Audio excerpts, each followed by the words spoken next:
হাতে আর 4 দিন, গোটা রাজ্য মেতে উঠবে বড়দিনের উৎসবে। কিন্তু তার আগেই রাতের কলকাতায় একের পর এক পথ দুর্ঘটনা ঘটে গেল। আর এই পথ দুর্ঘটনায় মোট 5 জনের মৃত্যু হয়েছে। এই ঘটনা প্রকাশ্যে আসতেই ব্যাপক আলোড়ন পড়ে গিয়েছে, কারণ এত উদ্যোগ নেওয়া সত্ত্বেও ঠেকানো যাচ্ছে না পথ দুর্ঘটনা। শহরের বুকে বড়দিন নিয়ে যে উৎসব শুরু হতে চলেছে, শুধু 25শে ডিসেম্বরই বিশাল পুলিশ বাহিনীকে নামানো হবে শহরে। এই নিশ্ছিদ্র নিরাপত্তা থাকবে 2024 সালের 2রা জানুয়ারি পর্যন্ত।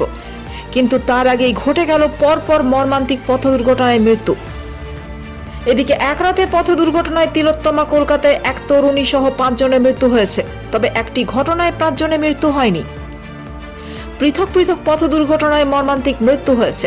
মহানগরীর 4টি পৃথক থানা এলাকায় মোটর বাইক দুর্ঘটনায় মৃত্যু হয়েছে 5 জনের।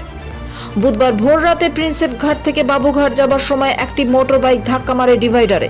মোটর বাইকের চালক ছাড়াও সেখানে 2 জন সওয়ারী ছিল। এই পথ দুর্ঘটনায় এক তরুণী সহ 2 জনের মৃত্যু হয় ঘটনাস্থলেই বলে সূত্রের খবর। আর একজনকে আশঙ্কাজনক অবস্থায় উদ্ধার করে নিয়ে যাওয়া হয় কাছের হাসপাতালে। অন্যদিকে একই বুধবার ভোর রাতে আরও একটি মর্মান্তিক পথ দুর্ঘটনা ঘটে গড়ফা থানা এলাকায়। এখানে এক যুবকের মর্মান্তিক মৃত্যু হয়েছে। স্থানীয় সূত্রে খবর, গড়ফা থানা এলাকায় কালীতলা এলাকায় মর্মান্তিক পথ দুর্ঘটনা ঘটেছে। একটি গাড়ির দরজা খোলা ছিল। তখন পেছন থেকে আসা একটি মোটর বাইক সজোরে এসে তাকে ধাক্কা মারে। তারপর ছিটকে পড়ে যুবক রাস্তায়। আশঙ্কাজনক অবস্থায় মোটর বাইক আরোহীকে প্রথমে যাদবপুর কেপিসি হাসপাতালে নিয়ে যাওয়া হয়।